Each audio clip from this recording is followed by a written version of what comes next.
Hello everyone, welcome to learning science. आज का topic है पोलराइजेशन बाय एनॉमलस और डबल रिफ्रैक्शन निकोल प्रिज्म। आज हम जो है पोलराइजेशन बाय एनॉमलस रिफ्रैक्शन या डबल रिफ्रैक्शन के बारे में पढ़ेंगे, जिसमें आता है निकोल प्रिज्म। निकोल प्रिज्म जो है वो डबल रिफ्रैक्शन कराता है। The double refraction splits the incident ray into E ray and ओ रे। जो डबल रिफ्रैक्शन होता है वो इंसिडेंट रे को ई रे और ओ रे में डिवाइड करता है, which are plane polarized rays of light with electric field vector at right angle to each other। E ray और ओ रे जो है वो प्लेन पोलराइज्ड लाइट है, जिसके अंदर जो इलेक्ट्रिक वेक्टर्स है वो जो है राइट एंगल होगा to each other. By selective absorption of one of the rays, we can use the phenomena for producing plane polarized light। अगर हम इसमें से एक रे का selective absorption होने देंगे तो हम जो है इस phenomena को यूज कर सकते हैं प्लेन पोलराइज लाइट को प्रोड्यूस करने में। This can be done with the help of specially design device known as Nicol prism. और ये जो है स्पेशली डिजाइन डिवाइस के हेल्प से किया जाता है, निकोल प्रिज्म के हेल्प से किया जाता है। It is a calcite crystal cut across a diagonal as shown in figure 3। जो निकोल प्रिज्म है वो एक कैल्साइट क्रिस्टल है जिसको डायगोनल से कट किया है और वो जो है फिगर 3 में दिखाया है। The two halves are then cemented together with a thin layer of Canada balsam। और ये जो दो हाफ्स है उसके बाद हमें जोड़ना है, सीमेंट करना है एक साथ। किस चीज का यूज करके? कैनेडा बाल्सम का यूज करके। The refractive index of Canada balsam N is equal to 1.55 is intermediate between the calcite for E ray and O ray। और जो रिफ्रैक्टिव इंडेक्स होता है कैनेडा बाल्सम का वो होता है 1.55 और वो जो है ई रे और ओ रे के जो रिफ्रैक्टिव इंडेक्स है उसके बीच में होता है। यहाँ पर ई रे का रिफ्रैक्टिव इंडेक्स जो है 1.486 है और ओ रे का रिफ्रैक्टिव इंडेक्स जो है 1.658 है। और हम यहाँ पर देख सकते हैं कि जो कैनेडा बाल्सम है उसका रिफ्रैक्टिव इंडेक्स 1.55 है।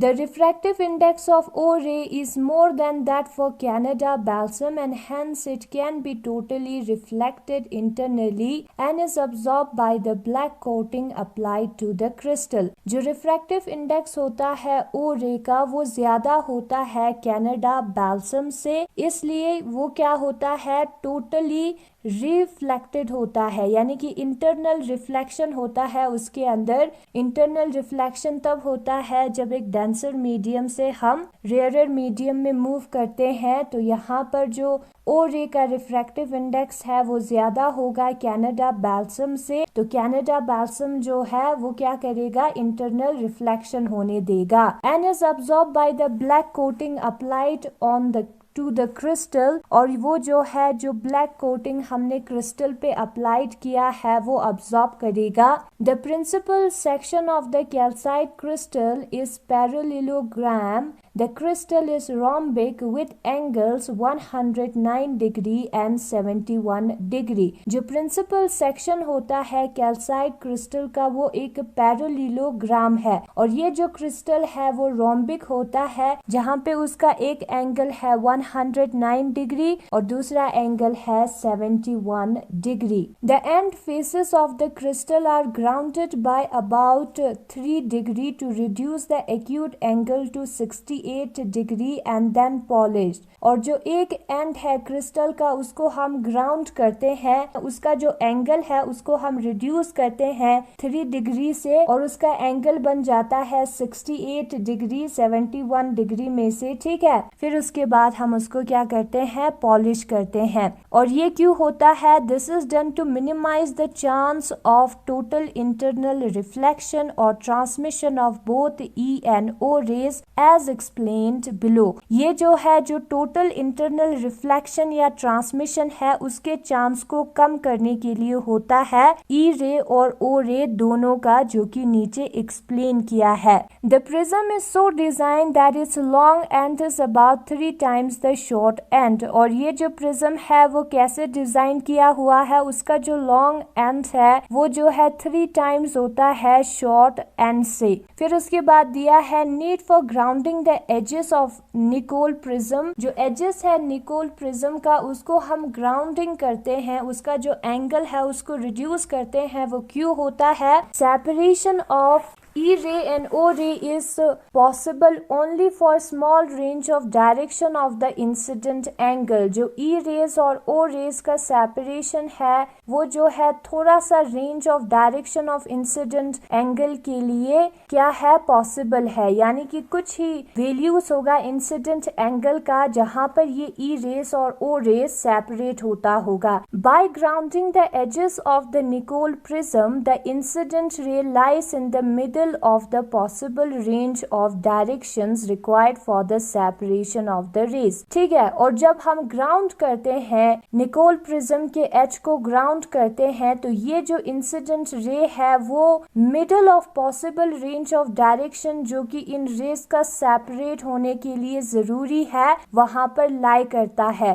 इन रेस का सेपरेट होने के लिए कुछ वैल्यूज होगा उसके मिडल में लाई करता है जब हम इस निकोल प्रिज्म का ग्राउंडिंग करते हैं। इसलिए ग्राउंडिंग करना जरूरी है क्योंकि ग्राउंडिंग करने से ई रेस और ओ रेस जो है वो सेपरेट होता है। फिर उसके बाद दिया है uses of Nicol prism. Nicol prism का यूज कहाँ होता है हम देखते हैं। When two Nicol prisms P and A are arranged coaxially as shown in figure 4th, then the prism P acts as polarizer and A as an analyzer। जब हम दो निकोल प्रिज्म्स को सपोज करते हैं P और A को कोएक्सियली रखे, यानी कि उन दोनों का एक्सिस जो है वो सेम ही डायरेक्शन में होगा, एक साथ होगा, तब क्या होता है जो प्रिज्म P है वो पोलराइजर की तरह एक्ट करता है और A जो है वो एनालाइजर की तरह एक्ट करता है। पोलराइज क्या करेगा? पोलराइजर वो अनपोलराइज लाइट को पोलराइज करेगा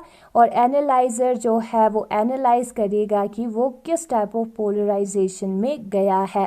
this combination of Nicol prism is called a polariscope. और इस कॉम्बिनेशन को हम क्या कहते हैं? पोलैरिस्कोप कहते हैं। When the two Nicols are similarly oriented, that is the principal section of analyzer A is parallel to that of polarizer P, then the E ray emerging from the polarizer is freely transmitted by the analyzer। अगर जो Nicol prism है वो similarly oriented है, एक ही direction में एक ही position में रखा है, यानी कि जो प्रिंसिपल सेक्शन है एनालाइजर और पोलराइजर का वो पैरेलल होता है, तब क्या होता है? तब जो है जो ई रेस निकलेगा पोलराइजर से वो जो है एनालाइजर ट्रांसमिट कर देगा, जो कि यहाँ पर फिगर में दिखाया है। This position as shown by figure A and the other position shown in figure C corresponding to the angle of 180 degree between the two principal sections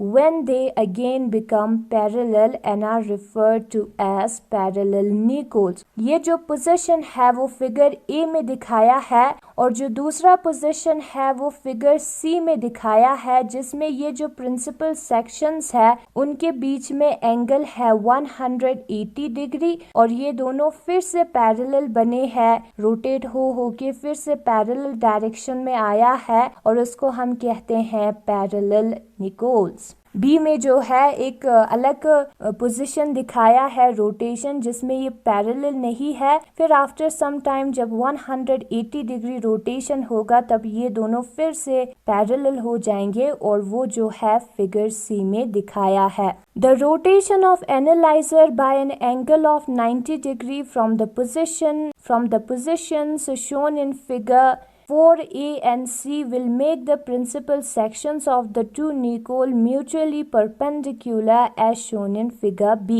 अगर हम फिगर A में जो निकोल है उसको 90 डिग्री रोटेट करेंगे तो हमें figure B मिलेगा, और उसी तरीके से जो फिगर C में निकोल्स है उसमें जो एनालाइजर है उसको अगर हम 90 डिग्री रोटेट करेंगे तो हमें फिगर बी मिलेगा। एनालाइजर को हमें रोटेट करना है, ठीक है। No light is transmitted by the combination and the two Nicols are set to be crossed, और इस कंडीशन में बी वाले कंडीशन में कोई भी लाइट जो है वो ट्रांसमिट नहीं होगा, और इस निकोल्स को हम कहते हैं क्रॉस्ड निकोल्स। इस कंडीशन को हम कहते हैं क्रॉस्ड निकोल्स, ठीक है। The ray emerging out of P has vibration in its principal section and therefore are perpendicular to the principal section of analyser A. अब यहाँ पर जो प्रिंसिपल सेक्शंस के बीच में एंगल है वो 90 डिग्री होगा, तो वो रे जो कि पी से बाहर निकला है,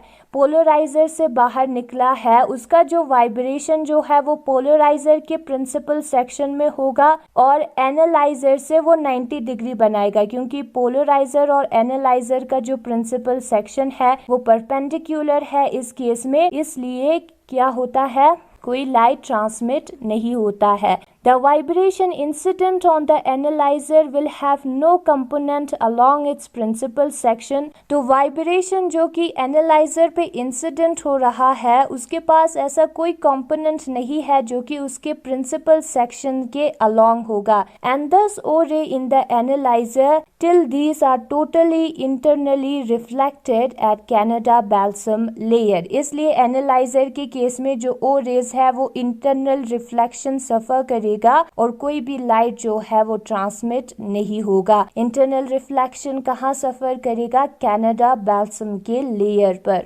For intermediate position of the two nicols, the intensity of light transmitted by analyzer obeys Malus law, that is I is proportional to cos square theta, where theta is the angle of rotation from the position of maximum intensity। और ये था 90 और parallel direction के लिए 0 degree के लिए।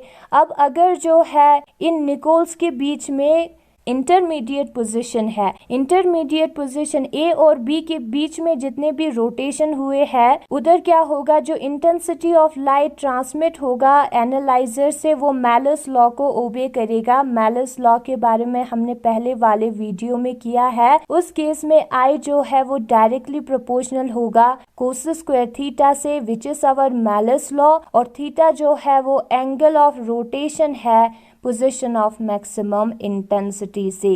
Note, it should be noted that if quartz is used to construct a prism similar to Nicol prism, then the quartz prism will not serve the similar purpose। ये हमें note करना है, अगर हम प्रिज्म बनाने के लिए क्वार्ट्ज का यूज करेंगे जो कि निकोल प्रिज्म से सिमिलर है, तो जो क्वार्ट्ज प्रिज्म है वो जो है सिमिलर पर्पस सर्व नहीं करेगा। It is due to the reason that in quartz velocity of O ray is more than that of E ray. और क्यों same similar purpose similar way में हम इसको यूज नहीं कर सकते, क्योंकि जो क्वार्ट्ज है उधर जो वेलोसिटी होता है ओ रे का वो ई रे से ज्यादा होता है। Also Canada balsam is rarer than quartz for both E and O rays, और जो कैनेडा बैल्सम है वो एक रेयरर मीडियम है क्वार्ट्ज से ई और ओ रेस दोनों के लिए। Therefore, either both rays will be totally internally reflected or both will be transmitted depending upon the angle of incidence on the layer of Canada balsam। तो यहाँ पर ये जो दोनों रेस है ई और ओ रेस वो completely रिफ्लेक्ट होगा एक ही साथ, टोटली इंटरनली रिफ्लेक्ट होगा, टोटल इंटरनल रिफ्लेक्शन होगा दोनों रेस का, या तो जो दोनों रेस है वो ट्रांसमिट होगा। और वो इस चीज पे डिपेंड करता है कि जो एंगल ऑफ इंसिडेंस है लेयर ऑफ कैनेडा बैल्सम पर वो कितना है। तो यही है आज का टॉपिक, और अगर आपको ये वीडियो पसंद आया तो इस वीडियो को लाइक करें, लर्निंग साइंस को सब्सक्राइब करें। Thank you so much for watching.